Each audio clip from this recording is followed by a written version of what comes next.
Hola, bueno, la idea de hoy es seguir trabajando con la línea de los discípulos de Boas, en este caso una de las mayores representantes de la línea de cultura y personalidad, que es Ruth Benedict, que bueno, ya la hemos mencionado, y que fue una de las compañeras también de Margaret Mead en esta línea de la intención de Boas de presentar, primero de formar antropólogas mujeres para que pudieran ingresar en algunas líneas de la cultura que para él eran mucho más accesibles a las mujeres que a los hombres, todo lo que tiene que ver con la niñez, con la crianza de los niños, con los ciclos bueno, de edades, etc.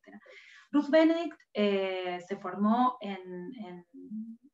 bueno, en Columbia recién en 1919, ella nace en 1887 y muere en 1948, unos años después de la guerra, que es de la Segunda Guerra Mundial, que es un dato importante porque ella va a tener una participación en su producción teórica en el contexto de la Segunda Guerra, que ya vamos a trabajar más adelante. En Columbia, como les decía, ingresa recién en 1919, fue estudiante del curso de Franz Boas y se recibe como doctora en filosofía unos años más tarde, en 1923. Su formación no era en antropología, pero sí luego se especializó. Lo que sí en general se le critica un poco a Ruth Benedict es que no ha tenido un trabajo de campo demasiado intenso, en realidad ha sido bastante breve y ella ha tomado producciones de otras personas que ha analizado, ¿no? Otros antropólogos que ha analizado, con mucha diferencia en ese sentido con Margaret Mead, que sí tuvo producción de trabajo de campo en diversos lugares, ¿no? Sobre todo en la Polinesia. Pero bueno, el trabajo que vamos a abordar hoy es lo que ella publica en 1934, que es Patterns of Culture, que acá fue traducido como El hombre y la cultura. Vamos a trabajar los 3 primeros capítulos y después el capítulo 8. Bueno, este libro, como les decía, ella lo produce en 1934 y ya en el nombre, no en el nombre en castellano, sino en el nombre original en inglés, Patterns of Culture, que es una palabra que tiene un poquito de diferencia así en el tema de traducciones, pero la podemos traducir como patrón o como pauta cultural. Bueno, en este libro ella va a desplegar la mayoría de sus conceptos centrales, ¿no? De su producción teórica, que ha sido criticada posteriormente, pero que bueno, en el momento tuvo cierta relevancia, y además Ruth Benedict tiene el mérito de haber sido muy leída, sobre todo por otro de sus libros que produce, esto les decía en el contexto de la Segunda Guerra Mundial, que es El crisantemo y la espada, que es un libro sobre la cultura japonesa. Así que ella tuvo un alcance internacional bastante importante por ese libro, más que por pero este ha sido también muy conocido en el campo de la antropología a nivel internacional. Y como les decía, toma los tópicos centrales de su desarrollo teórico, que van a tener que ver con, bueno, una cuestión de cierta definición del concepto de cultura, asociado a la costumbre. Bueno, lo que nosotros empezamos a ver un poco también en Boas, el lugar del racismo, digamos, la crítica hacia la concepción de racismo o de cierta superioridad de algunas razas sobre otras, no invalidando la categoría de razas, pero sí pensando que no hay razas superiores o inferiores, ¿no? Ya en una lógica muy diferente a la planteada por el evolucionismo, ¿no? Otro de los conceptos centrales que aparece a lo largo de estos capítulos de este libro es el de arco cultural, ¿no? Que ahora lo vamos a trabajar un poco más en profundidad, pero que tiene que ver con esta noción de la elección de ciertos rasgos por parte de cada cultura. También aparece la noción de integración cultural, que nosotros la acabamos de terminar de ver con Boas, esta cuestión que él define como la dinámica de la cultura, el tema de la difusión y de la integración, bueno, digamos, la vuelta también que le da Ruth Benedict al tema de la integración cultural. Otra de de las dimensiones que ella aborda también, y que es interesante, sobre todo en relación a la producción de Margaret Mead, es el tema de la adolescencia, ¿no? El rol de la adolescencia, la diferencia entre las sociedades occidentales y las no occidentales, cómo se construye esta categoría, en la que sí, Margaret Mead tiene mucho trabajo de campo, pero Ruth Benedict también la aborda en términos de comparación.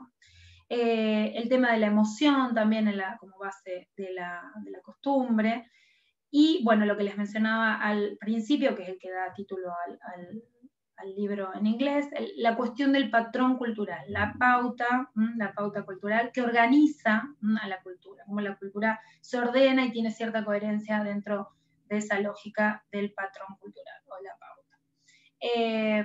Otro concepto que va a aparecer también fuertemente en la obra de Ruth Bennett es la idea de inconmensurabilidad de las culturas, ¿no? Y en este sentido, digamos, ella alejándose cada vez más del paradigma, digamos, evolucionista, empieza a ver que no tiene demasiado sentido la tarea de comparar culturas, ¿no? Que no nos aporta cuestiones relevantes. Sí que podemos obtener cierta información a partir de culturas como más simples, dice ella, y la comparación con culturas más complejas, pero no en el sentido evolucionista de ubicarlas en un gradiente de evolución, ¿no? No es esa línea. Y bueno, otra de las categorías que también trabaja para abordar algunos de los pueblos que estudia, que toma de Nietzsche, es el temperamento, digamos, dionisíaco y el temperamento apolíneo, como ciertos rasgos de la personalidad de los pueblos, ¿no? En función de esto, cómo se puede ver la dinámica cultural y las características de ese arco cultural en la personalidad de sus miembros, ¿no? De sus integrantes. Y en esa misma línea también la figura del adaptado y la del inadaptado, ¿no? Aquel que se adecúa a las normas sociales y aquel que de alguna manera no entra dentro de los cánones sociales, culturales y a veces morales, ¿no? De una sociedad determinada. Y bueno, y hacia el final un poco de estos capítulos la noción incipiente, pero que va a ser el germen del relativismo cultural, del que posteriormente se define como relativismo cultural, pero en ese momento ella lo nombra, lo menciona como relatividad cultural. Así que bueno, esos son más o menos los ejes que van a atravesar estos 4 capítulos que vamos a trabajar, que la verdad es que tienen algunos elementos interesantes que vamos a ir viendo más detalladamente a partir de los textos, ¿no? Bueno, básicamente en el primer capítulo ella presenta algunas cuestiones vinculadas, como les decía antes, al tema de la costumbre, al tema de la experiencia y de la creencia. Va a decir, bueno, la costumbre tiene un papel predominante en la experiencia y en la creencia, y en la cantidad de variedades que se pueden manifestar, ¿no? Y hay una expresión que se retoma mucho de ella, que es: ningún hombre mira jamás el mundo con ojos prístinos, ¿no? Lo ve a través de un conjunto definido de costumbres e instituciones y modos de pensar. ¿Esto qué significa? Que no son ojos vírgenes, no son ojos que no están atravesados ni, podríamos decir, contaminados, pero en un sentido positivo, por alguna cuestión. Lo podemos pensar en el sentido también, aunque ella no retoma la categoría, pero sí podría atribuirse a esas lecturas, a la idea de la percepción que hemos venido trabajando con Boas, ¿no? Esta cuestión de que uno, precisamente, la cultura actúa como un lente a través del cual se ve, en este caso, bueno, esta idea de nadie mira el mundo con ojos prístinos, ¿no? Bueno, y ella dice, bueno, no hay problema social que nos importe más que el rol o el papel que desempeña la costumbre, ¿no? Para comprender a las culturas. Bueno, otra cuestión que va a mencionar fuertemente también es que, bueno, es muy cara a la antropología en general, es el tema de lo propio y de la otredad, ¿no? Y ella dice, bueno, siempre los otros van a ser extraños, ¿no? Todas las culturas, la mayoría de las culturas tienen un nombre de autodenominación. Ella, bueno, menciona los Zuni, de Kiowa, bueno, pero podríamos seguir con una larga lista. Dice, casi siempre esa denominación quiere decir pueblo, nuestro pueblo, los seres humanos, mientras que todo lo que está por fuera de eso son los no humanos, digamos, de alguna manera los diferentes, los otros, los que no entran en esa categoría de pueblo a la que se autoadscribe cada conjunto, cada comunidad. Bueno, y acá desarrolla un poquito esto de la noción de racismo. Ella dice, bueno, hay que empezar a desarmar un poquito esto de las diferencias raciales, ¿no? Que se encarnan después también en esta cuestión del nacionalismo, ¿no? Y ella dice las ínfulas raciales, ¿no? Dice, no hubo una época en que la civilización estuviera más necesitada de individuos con genuina conciencia cultural que puedan ver objetivamente la conducta socialmente condicionada de otros pueblos, sin temor y sin recriminación.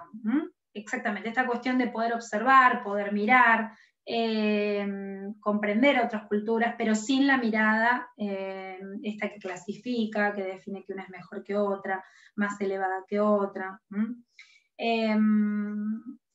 Hay que desarmar un poco esta cuestión, dice ella, el prejuicio de la raza, va a decir, ¿no? La base cultural del prejuicio de la raza. Dice esto, reconocer esto es una necesidad apremiante en la sociedad occidental de su época, ¿no?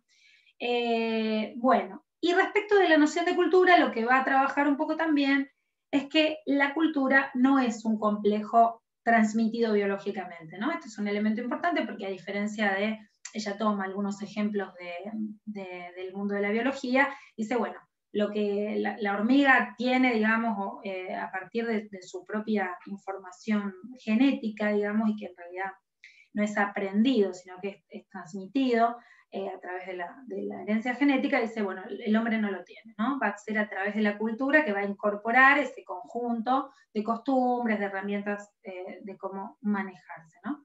Dice, y en el hombre no está prefijada en detalle la constitución de la variedad particular alguna de conducta, ¿no? Esto es importante porque implica que, de hecho ella lo menciona, un niño, por ejemplo, asiático puede ser criado en el contexto norteamericano y va a incorporar absolutamente bien todo lo que tiene que ver con el sistema de lenguaje, con las costumbres, etc.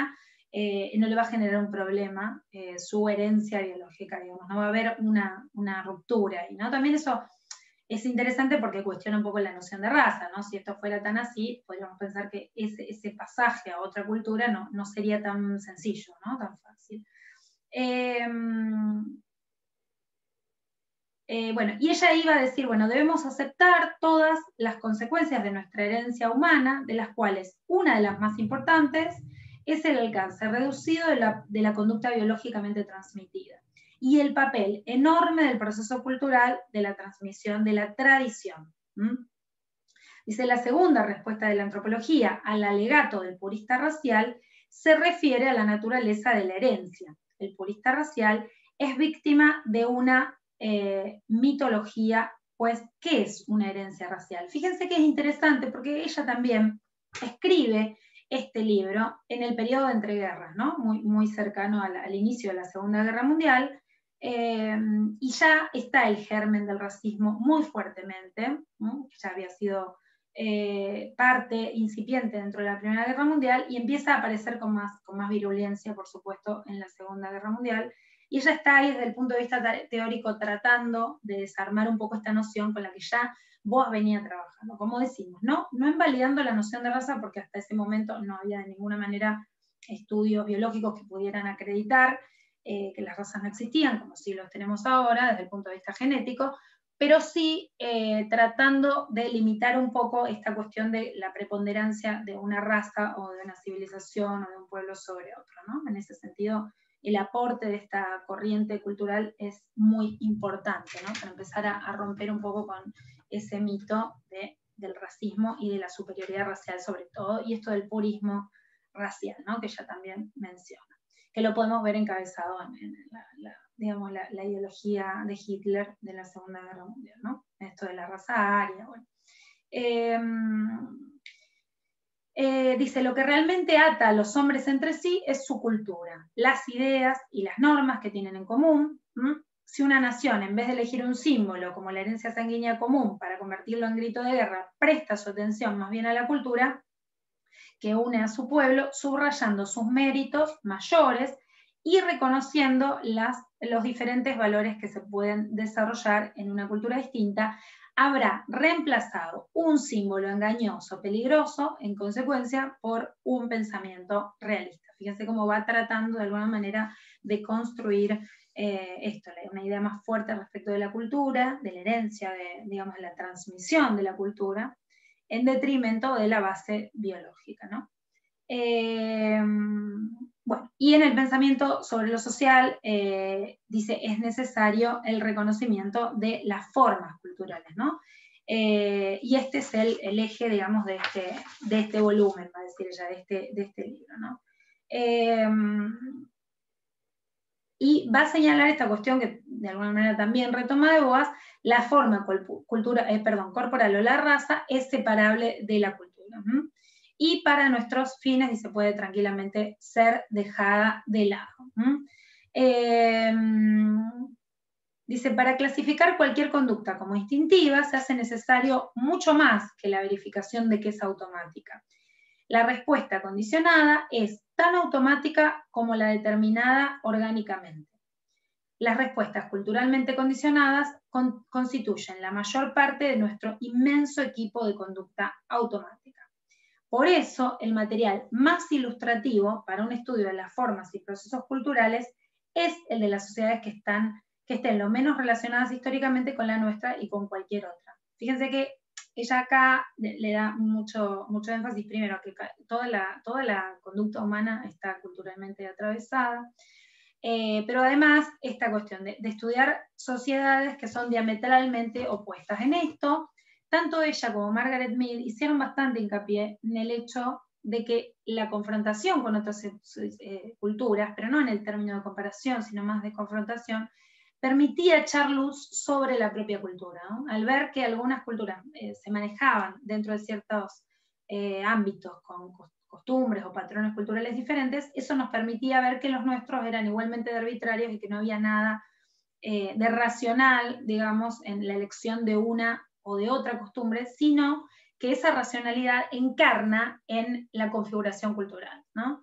Esa racionalidad tiene sentido dentro de esa configuración cultural, pero pierde totalmente sentido cuando se la compara con otra. Por eso esta idea de la inconmensurabilidad de las culturas, que implica que no podemos comparar una cultura con otra. Ella va a decir, bueno, de alguna manera los pueblos, entre comillas, primitivos, nos permiten esa especie de laboratorio, digamos, de acceso a problemas que ella va a decir, bueno, en términos un poco más sencillos que en las sociedades occidentales, ¿no? Que ya tienen un nivel de complejidad mayor y nos va a permitir una mirada más clara sobre esos procesos en otras sociedades. Bueno, como les decía, es muy crítica hacia la postulación de una secuencia evolutiva por parte de los evolucionistas.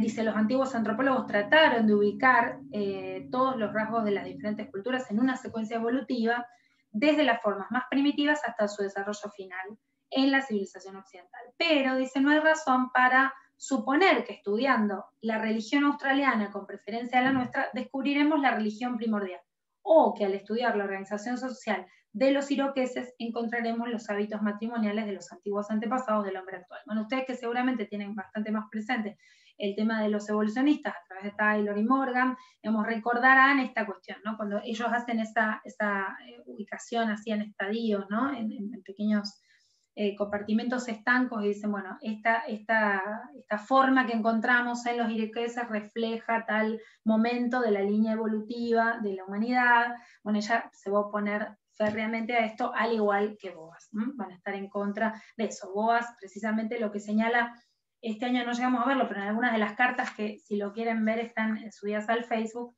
es esta cuestión respecto de los arreglos culturales, los arreglos de organización de las muestras en los museos, ¿no? Y él dice, bueno, ¿qué sentido tiene comparar la orfebrería de todos los pueblos, la metalurgia de todos los pueblos, la cestería o la alfarería, si a mí el sentido, por esto que decíamos recién, se produce solamente cuando uno ve la totalidad, ¿no? La completud de esa cultura. Entonces no tiene demasiada importancia verla comparada con otras culturas porque no nos va a aportar información útil para comprenderla, ¿no? Solamente nos va a permitir comparar una cesta con otra, un producto de alfarería con otro, etc.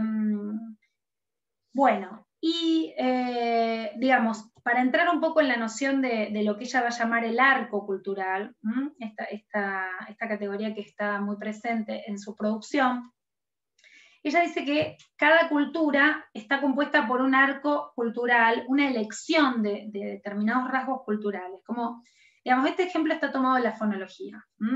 Ella lo que dice es, bueno, nosotros tenemos toda esta cantidad, pero es un arco, de posibilidades culturales, al igual que posibilidades fonéticas. Ella dice, bueno, cada cultura toma para su desarrollo lingüístico ciertos elementos de ese rasgo o de ese arco, de ese arco fonético. Algunos eligen los sonidos más sibilantes, otros eligen los sonidos con más fuerza, otros eligen el lenguaje tonal, como serían, por ejemplo, las lenguas chinas. Bueno, cada uno va haciendo una elección de la cantidad de posibilidades fonéticas que nuestro aparato fonador produce, va haciendo una elección, que es aleatoria, por supuesto. Y en función de esa elección define sus rasgos lingüísticos y fonéticos. Bueno, dice, la cultura va a ser exactamente igual. Ya va a reconocer como que hay un arco cultural amplio a partir del cual cada cultura elige ciertos rasgos para configurar su propia cultura. Dice, en la cultura también debemos imaginar un gran arco, en el que están colocados los posibles intereses provistos, ya sea por el ciclo de las edades o por el ambiente o las diversas actividades del hombre. La identidad, como cultura depende de la selección de algunos segmentos de este arco, o de algunos rasgos de este arco. Toda sociedad humana, en todas partes, ha hecho tal selección en sus instituciones culturales. Y acabo de mencionar un poco lo que les comentaba antes respecto de el tema de la adolescencia. Dice, bueno, para nuestra civilización, la adolescencia es un momento, sobre todo muy influenciada también por la producción del campo de la psicología de la época, un momento de esto, ¿no? Adolecer, que duele, de disrupción, de ruptura con los padres, de cierta rebeldía, un momento que se transita con cierto malestar, etcétera, posterior a la pubertad, ¿no? Dice, la mayoría de la bibliografía de la época señala estos rasgos, ¿no? De inquietud, sobre todo en el periodo de la pubertad. Dice, en nuestra tradición, dice, es un estado fisiológico tan definidamente caracterizado por explosiones y rebeliones domésticas. Bueno, ¿no? Esto que para nosotros consideramos como absolutamente natural y que suponemos además que en todas las culturas la adolescencia se transita del mismo modo.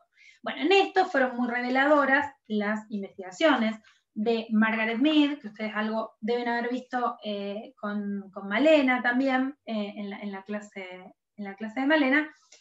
Digamos, esta cuestión referida a que hay otros modos de transitar la adolescencia, ¿no? Y que no necesariamente en todos los pueblos ni en todas las culturas existe esto que nosotros tenemos tan caracterizado, ¿no? Como primera infancia, niñez, prepubertad, pubertad, adolescencia, juventud. Bueno, todas estas clasificaciones por edad, en algunos pueblos se reducen, va a decir ella, hacia uno pasa por algún rito de iniciación, pasa al grado de adulto, digamos, que a veces se adquiere, en algunos casos, a través del matrimonio.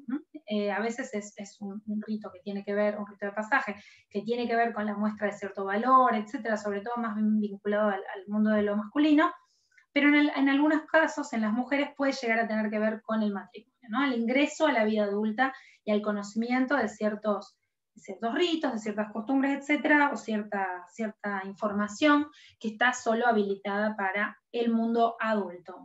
En ese caso, digamos, es importante marcar, digamos, la diferencia entre todo este gradiente de edades que nosotros tenemos para la vida humana, con otras sociedades que tal vez marcan un ciclo de la niñez y un ciclo de la adultez, nada más, sin nombres muy específicos para el resto de las edades, ¿no? Dice, bueno, por eso la conducta del adolescente, aún de las muchachas, no está dictada por las características fisiológicas del periodo mismo, sino más bien por requisitos de matrimonio o mágicos, socialmente ligados a ellos. Fíjense que en el caso, por ejemplo, de Margaret Mead, lo que resulta revelador, y ella lo compara mucho con la sociedad norteamericana, es la libertad que tienen las adolescentes samoanas para tener relaciones sexuales por fuera del matrimonio, previas al matrimonio, y que esto no constituya un problema para después, digamos, la cantidad de relaciones que han tenido anteriormente, y ella sí lo compara con la sociedad norteamericana, puritana, religiosa, pacata, sobre todo hacia el final del libro, Sexo, Adolescencia y Cultura en Samoa. Ella señala, bueno, ¿cómo serían nuestros adolescentes si la libertad sexual fuera más parecida a la que pudimos observar en las adolescentes samoanas, ¿no? De hecho, Ruth Bennett, por supuesto, la cita, ella se cita mucho, mutuamente, en sus escritos, ¿no? Dice, bueno, y en muchos casos dice la adolescencia por estos mismos motivos, porque en realidad la diferencia la entraña, por ejemplo, contraer matrimonio, dice, puede pasar totalmente desapercibida, sin ceremonias, y puede además carecer de la importancia emocional que nosotros le atribuimos en nuestras sociedades y en la aldea, ¿no? Digamos, como que para la aldea o para la joven pueden pasar totalmente sin importancia estos momentos de la vida, ¿no? En el caso de la adolescencia. Bueno, después también menciona un poco el tema del tabú del incesto, esto que ustedes tal vez ya han visto, pero van a seguir viendo con más profundidad después, sobre todo cuando vean Corrientes Antropológicas 4, la importancia del tabú del incesto, digamos, en ninguna cultura todas las categorías son posibles de contraer matrimonio entre sí. Siempre hay categorías vedadas. Bueno, y refuerza un poco la idea de esto que veníamos trabajando recién, la idea del arco cultural, ¿no? Va a decir, cada cultura, cada era, explota unas pocas de una gran cantidad de posibilidades. Los cambios pueden ser intranquilizadores e implicar grandes pérdidas, pero esto es debido a la dificultad del cambio mismo, no al hecho de que nuestra edad y país hayan acertado con la única motivación posible capaz de conducir la vida humana. El cambio, debemos recordar, es inevitable, a pesar de todas las dificultades. Bueno, fíjense que esto marca un punto de inflexión respecto del evolucionismo, porque precisamente se ubica en las antípodas, o sea, a decir, nuestra cultura es la más, digamos, perteneciendo a la cultura norteamericana del siglo XX, podría pensar que su cultura era la más evolucionada, la más refinada, la que tiene mayor desarrollo tecnológico, intelectual, artístico, etc. Sin embargo, ella va a decir, bueno, no, cada cultura elige de ese gran arco de posibilidades los rasgos que le resultan más acordes con su propia cultura, y eso no implica que haya un rasgo u otro, o una elección u otra superior a la otra, ¿no? En este sentido, es importante porque de alguna manera toda la postulación del libro contribuye a esta mirada sobre la relatividad cultural. Ella va a mencionar como relatividad cultural, no aún como relativismo cultural, que es una categoría, como les decía, que surge un poco más tardíamente. Y entonces ella dice, bueno, la diversidad de la cultura se va a deber a este complejo entrelazamiento de rasgos culturales. Y el sentido de esto, el sentido de la cultura, se da solamente dentro de la configuración cultural. No se entiende por fuera de ella. Esto es muy importante. Dice, la diversidad de las combinaciones posibles es interminable y órdenes sociales adecuados pueden ser construidos indistintamente sobre una gran cantidad de estos cimientos. No necesariamente sobre un solo esquema. Hay muchas posibilidades y eso no implica que estas configuraciones culturales no sean coherentes, no sean ordenadas, no sean armónicas, porque hacen elecciones diferentes respecto de estos rasgos culturales. Ella después, cuando va a referirse un poco más al tema de la integración de la cultura, lo que va a decir es que algunos elementos que nosotros podemos ubicar, como por ejemplo pasibles de un acto punitivo, de una sanción, dice, bueno, el caso de matar a alguien, el caso de un homicidio, tiene una gran variabilidad de sanciones, va a decir. No todos los pueblos concordarán en la condena. Dice, puede ser que esté exento de culpa, por ejemplo, dice, si hay una enemistad entre países vecinos, han sido rotas las relaciones, o cuando se mata por costumbre, por ejemplo, ella va a hablar de la práctica del infanticidio, eso puede no estar sancionado, dice, o cuando el esposo tiene derecho sobre la vida y muerte sobre su esposa por determinados motivos, piensen en los pueblos de Medio Oriente, ¿no? Que en algunos casos hasta se permitía esto, apedrear a las mujeres adúlteras, etc. Digo, y no hay una sanción concreta como nosotros sí podríamos pensarla en relación con esto. Si un hombre comete homicidio hacia su mujer, nosotros podríamos pensar actualmente en la figura del femicidio, ¿no? Bueno, entonces, la variabilidad de sanciones que hay ante un evento común, como es, por ejemplo, la muerte de una persona, matar a una persona, dice, es tan variable como culturas hay. Lo mismo, dice, podríamos decir de la práctica del suicidio. Dice, en algunas culturas puede llegar a ser el acto más elevado y noble que un hombre sabio puede llegar a ejecutar.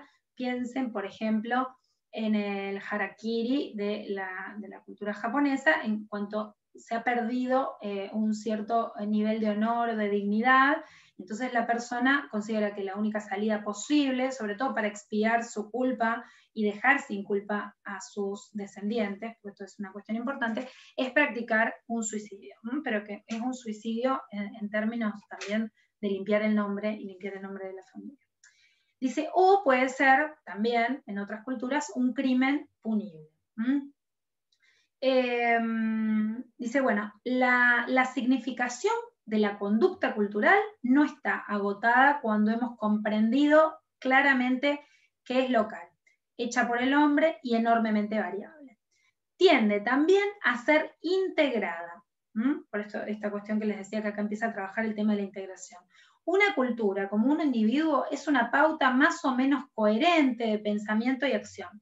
En toda cultura hay propósitos característicos, no necesariamente compartidos por otros tipos de sociedad. Merced a estos propósitos, cada pueblo consolida más y más su experiencia. Bueno, fíjense que esto también va en clave con lo que decíamos respecto de la coherencia o de la integración de estos rasgos culturales dentro de la cultura. Solamente adquieren sentido dentro de un formato cultural y, por supuesto, pierden ese sentido fuera de él.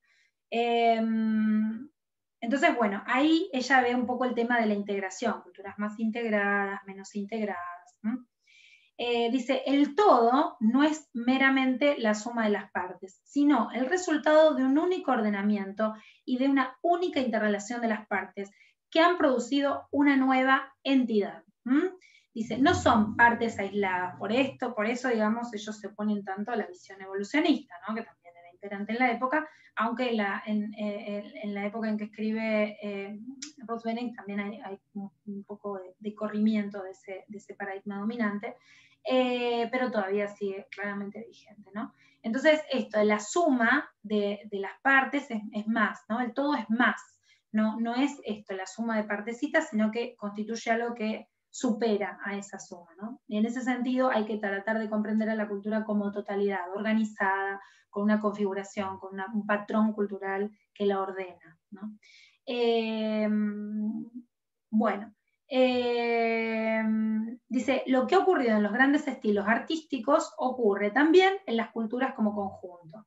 Toda conducta es definida en patrones coherentes de acuerdo con las reglas inconscientes de selección que se desarrollan dentro de la cultura.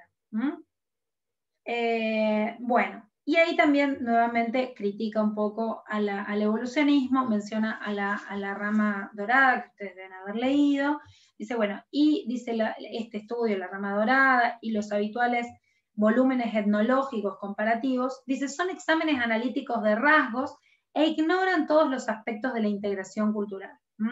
Las prácticas relativas al matrimonio o a la muerte son ilustradas por trozos de conducta elegidos sin discriminación de las culturas más diferentes. Y el estudio, va a decir, construye una especie de monstruoso Frankenstein mecánico. semejante figura no corresponde a una realidad del pasado o del presente. Claro, ella dice, bueno, esta cuestión de fragmentar y tomar ciertos rasgos de cada cultura, la verdad es que no nos aporta información relevante para comprender una cultura en sí y no es lo que nos interesa, no es el trabajo que vamos a llevar a cabo en la antropología desde el punto de vista planteado por Boas y después seguido por estas autoras, ¿no?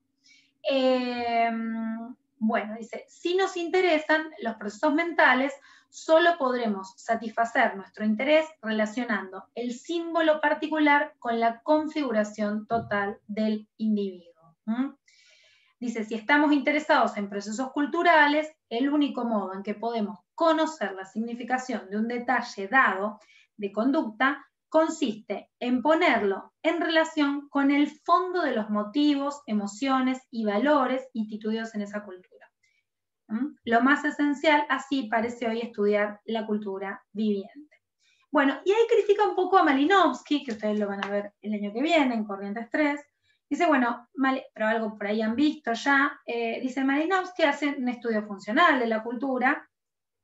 Dice, pero el error en el que él cae es en generalizar los rasgos de las Islas Trobriand para todo el mundo primitivo, como si esto que él encuentra en esa parte del mundo pudiera reflejar a la variedad del mundo primitivo. Dice, en vez de reconocer la configuración de estos rasgos, dice, como uno entre muchos tipos observados. Cada uno de ellos con sus ordenamientos característicos y en distintas esferas, ¿no? La económica, la religiosa, la doméstica, etc. Bueno, entonces ellos, por supuesto, esta dimensión del culturalismo norteamericano va a hacer especial énfasis en la cuestión de lo particular y nunca en esa extrapolación a lo general. Motivo por el cual han sido criticados, bueno, un poco lo que veíamos de Boas, que charlábamos con algunos de ustedes también en el parcial, el tema de que la crítica es esa, ¿no? Que no hubo grandes generalizaciones, no hubo establecimiento de leyes generales, precisamente porque el foco no estaba puesto ahí. O sea, estamos criticando también algo que además no estaba en las intenciones de estos antropólogos, un poco sí inicialmente en las de Boas, pero que bueno, con el paso del tiempo y de su tránsito por el mundo de la antropología, él va dejando cada vez más de lado, ¿no? Voluntariamente. Le parece muy difícil generar leyes generales sobre los pueblos que estudia. Bueno, y otro elemento que va a aparecer también en esa línea de la integración, bueno, ya a veces también dice esto de que la civilización norteamericana a veces no parece tan integrada, y la necesidad, de nuevo, esta cuestión de la relatividad cultural, considerar, dice, a nuestra propia cultura como uno más entre muchos ejemplos de las variadas configuraciones de la cultura humana.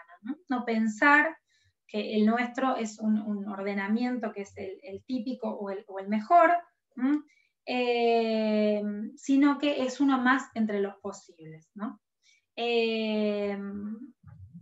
Dice, el patrón cultural de toda civilización hace uso de un cierto segmento del gran arco de los propósitos y motivos potenciales humanos, dice, y toda cultura emplea un cierto equipo seleccionado de materias técnicas o rasgos culturales. El gran arco, a lo largo del cual todas las posibles conductas humanas se distribuyen, es demasiado inmenso y está demasiado lleno de contradicciones para que una cultura cualquiera utilice una considerable porción de él. La selección es el primer requisito. Sin la selección no podría cultura alguna hacerse inteligible. Dice, y lo importante es, las configuraciones que hemos estudiado, o sea, hasta las que ahora han accedido, no son tipos en el sentido de que representen una constelación fija de rasgos. No son tipos culturales que nosotros podemos encontrar en otras partes del mundo. Dice, cada una es una caracterización empírica y probablemente no hay duplicado integral de ella en ninguna parte del mundo. Esto que mencionábamos antes, que tiene que ver con la inconmensurabilidad de las culturas. No son comparables, no son tipos culturales que nosotros podemos trasladar a otras culturas. Bueno, ella después en el capítulo 7 también trabaja el tema de la cultura Kwakiutl, esta cuestión hacia bueno, ustedes capaz que lo han trabajado, en una época se trabajaba en metodología 1, esto bueno, de que se donan o se regalan o se queman a veces grandes producciones de mantas y de objetos artesanales. Bueno, y cómo juega esto en la idiosincrasia, en el temperamento Kwakiutl, ¿no? Que es megalómano, va a decir, bueno. El capítulo 7 es el que más fuertemente trabaja esta cuestión de los temperamentos en relación con los pueblos estudiados, ¿no? Los Kwakiutl y los Zuni va a trabajar y los Robo. Bueno, y bueno, finalmente va a retomar un poco esta noción de la pauta de la cultura en relación al individuo. Dice, bueno, no hay exactamente antagonismo entre el papel de la sociedad y el del individuo. Dice, esta cuestión, dice, la querella antropológica en la teoría antropológica, entre la importancia de la pauta cultural y la del individuo, es solamente un pequeño murmullo, dice, en esta fundamental concepción de la naturaleza de la sociedad. Dice, en realidad, sociedad e individuo no son antagónicos. La cultura de la sociedad proporciona la materia prima con la que el individuo hace su vida. Y va a decir entonces, la sociedad en su sentido pleno, tal como la hemos estudiado en este volumen, jamás es una entidad separable de los individuos que la componen. Ningún individuo puede llegar ni siquiera al umbral de sus potencialidades sin una cultura en la que participe. Recíprocamente, ninguna civilización tiene en sí elemento alguno que en último análisis no sea contribución de un individuo. Esto es interesante porque plantea, digamos, una articulación constante y una retroalimentación permanente entre individuo y cultura, ¿no? Es como, ¿qué va primero? Bueno, ninguno de los dos puede ser pensado sin el otro. Dice, ninguna cultura observada ha sido capaz de desarraigar las diferencias en los temperamentos de las personas que la componen. Es siempre un toma y daca. El problema del individuo no se clarifica acentuando el antagonismo entre cultura e individuo, sino subrayando su vigorización mutua. Esta relación es tan estrecha que no es posible estudiar modelos de cultura sin considerar específicamente su relación con la psicología individual. Bueno, esto va un poco de la mano de esta línea de cultura y personalidad, ¿no? Justamente ella se nutre también de mucha de la bibliografía psicológica de la época, pero van a entender que el individuo y la cultura son dos elementos indisociables y que funcionan articuladamente, ¿no? Y ella acá lo que introduce, esto que les mencionaba al principio, que es la figura del inadaptado, que es un elemento importante que también trabaja Margaret Mead, un poco desde otra perspectiva, pero similar. Dice, bueno, ¿cuál es, digamos, la adecuada adaptación personal al ámbito de la cultura, ¿no? Dice, bueno, lo que sí entendemos es que ciertos individuos son favorecidos en caso de que sus respuestas congenien más estrechamente con la conducta característica de su sociedad, ¿no? Dice, así, dice, están desorientados aquellas cuyas respuestas congénitas caen en el sector del arco de conducta que no es adoptado por la cultura. Estos anormales no pueden esperar que les presten sostén las instituciones de su civilización. Dice, ellos son las excepciones que no han tomado fácilmente las formas tradicionales de su cultura. Bueno, de hecho esto nosotros lo sabemos y en general sigue funcionando hasta la actualidad del mismo modo. Aquellos que más se adaptan a los patrones culturales de su cultura, valga la redundancia, son los que de alguna manera, por supuesto están mejor adaptadas, pero también la pasan mejor, tienen mayor aprobación social, no implica su conducta ninguna sanción moral, digamos, tienen menos problemas, por decirlo de alguna manera, dentro de la sociedad. Mientras que aquellos que se salen de esos cánones, ella va a decir, bueno, estos rasgos elegidos por la cultura, como ellos van por fuera de esto, eligen otras características temperamentales, de conducta, etcétera, van a quedar por fuera de esto, de la normalidad, ¿no? Dice, bueno, estas personas desorientadas, dice, también son un elemento importante para una psiquiatría comparativa, ¿no? Entonces, bueno, ella va a decir, el que no está adaptado, por ejemplo, entre los Dowu, es capaz el que se podría adaptar bien en otra cultura, ¿no? En la Suña, en la Cuacuito, de acuerdo a las características temperamentales de esa cultura. Y acá menciona un elemento interesante, dice, bueno, acá dice el tema de la homosexualidad, ¿no? Dice, los individuos, dice, bueno, este dilema adquiere importancia psiquiátrica cuando la conducta en cuestión es mirada como de categoría anormal en una sociedad. La civilización occidental tiende a considerar al homosexual, aún suave, como un anormal. El cuadro clínico de la homosexualidad subraya la neurosis y la psicosis, a que da origen, y subraya casi igualmente el funcionamiento inadecuado del invertido y su conducta. Nos basta con dirigirnos a otras culturas, en cambio, para comprender que los homosexuales de ningún modo han sido uniformemente inadecuados a la situación social. No siempre han dejado de imponerse, dice, en algunas sociedades hasta han sido especialmente aclamados. La República de Platón es ciertamente la prueba más convincente del estado honorable de la homosexualidad. Bueno, fíjense que ella acá entra un poco en este tema pensando en la estructura de pensamiento norteamericana y europea también, en la cual inclusive la homosexualidad era penada con prisión. Digamos, el alto grado de dureza que hay hacia prácticas que precisamente no son aceptadas, ¿no? Y por lo tanto consideradas aceptadas, incluidas dentro de este arco cultural, dentro de los rasgos consensuados por la cultura, y por lo tanto entran en la categoría de anormal. Ella acá habla precisamente del comportamiento homofóbico, de esta clasificación, que de hecho estuvo presente hasta los años 93, no me acuerdo bien el año, en la clasificación de la Organización Mundial de la Salud como patología de la homosexualidad, ¿no? Increíble que hasta esa edad, hasta esa época siguiera vigente. Y además, digo, me parece interesante que ya toma este tema, siendo que precisamente, no de modo abierto, pero se conoce que Ruth Bennett era homosexual y que de hecho era lesbiana, debe haber tenido una relación con Margaret Mead, ¿no? Entonces, digo, pienso también es un tema que le resultaría de impacto personal, ¿no? Y entonces esta mirada sobre cómo otros pueblos abordan este tema, ni hablar de las culturas clásicas como la griega, que nosotros sabemos que la homosexualidad es ponderada positivamente, ¿no? Como un amor puro que no tiene interés, porque no va en pos de esto, de la formación de una familia, de un carácter reproductivo, sino que todo lo contrario, es un amor de lo más puro y pleno. Pero ella también empieza a encontrar esos ejemplos de una homosexualidad considerada positivamente en otras culturas, ¿no?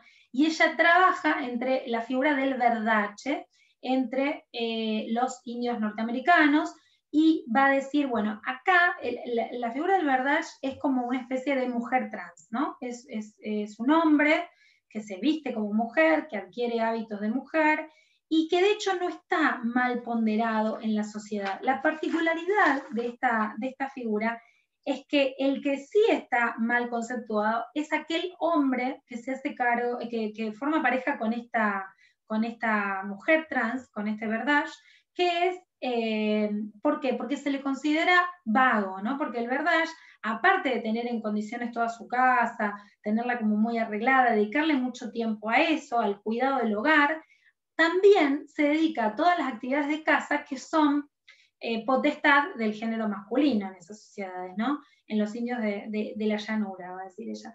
Entonces, el que se considera, va a decir textualmente, la escoria social, es aquella persona que se pone en pareja con el verdace porque es considerado como un hombre que elige el lugar fácil, ¿no? En vez de contribuir al hogar, de participar en la casa, etc. Como que deja librada todo el mantenimiento de la casa y de la cuestión de la alimentación a su pareja, que es el verdace, ¿no? Fíjense cómo acá se invierten un poco los términos y el anormal, o por lo menos el cuestionado, el juzgado, es el que está con esa persona y no el verdage en sí, ¿no?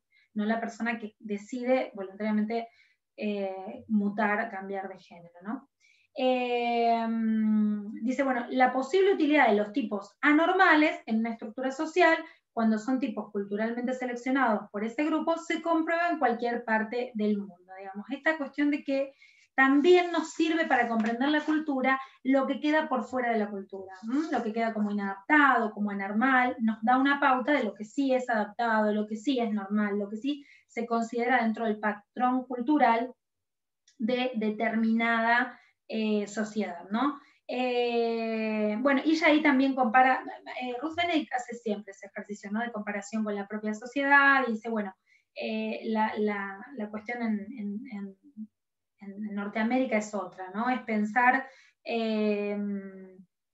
cómo ciertas sociedades, sobre todo ciertas clases sociales, no pueden quedar por fuera, digamos, de lo que se considera cierta excentricidad, digamos, alguna cuestión que puede llegar a ser preocupante dentro de ciertas clases sociales medias altas.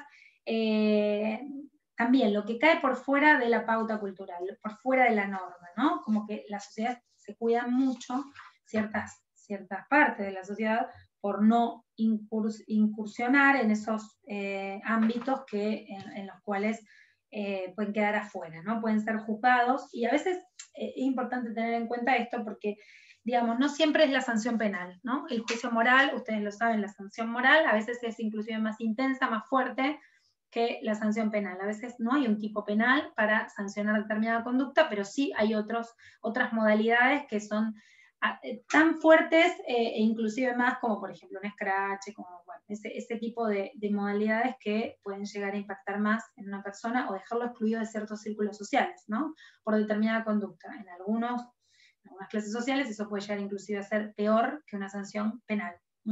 Bueno, y acá introduce finalmente esto que les mencionaba también en varias partes de la clase, esta cuestión de la relatividad cultural, ¿no? Va a decir, bueno, el pensamiento social en los tiempos presentes no tiene ante sí tarea más importante que la de tomar debidamente en cuenta la relatividad cultural, tanto en el campo de la sociología como en el de la psicología. Son fundamentales las diferencias de este hecho.